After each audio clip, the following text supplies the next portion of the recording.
molto serio che mi sta molto molto a cuore, più di qualunque altro argomento, e voglio parlare della cospirazione dei negri. Vi voglio spiegare. Secondo me i negri sono solo un complotto, come dicerebbero, come direbbero i laziali, perché aspettate che ok, la canna di cocaina si spegne,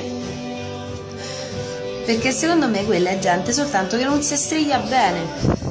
Perché vedi, io sono bianca, oddio, cioè il maglione, sono bianca perché mi striglio tutti i giorni, ma mi lavo bene.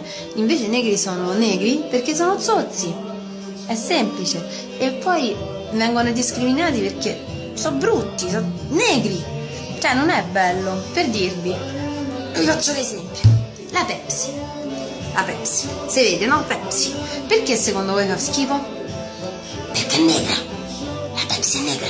E invece vi faccio la differenza con la Fanta è buonissima, la Fanta è fatta dalle arance, come potete vedere qua, sono cose genuine. Invece la Pepsi è negra, è merda, è cenere.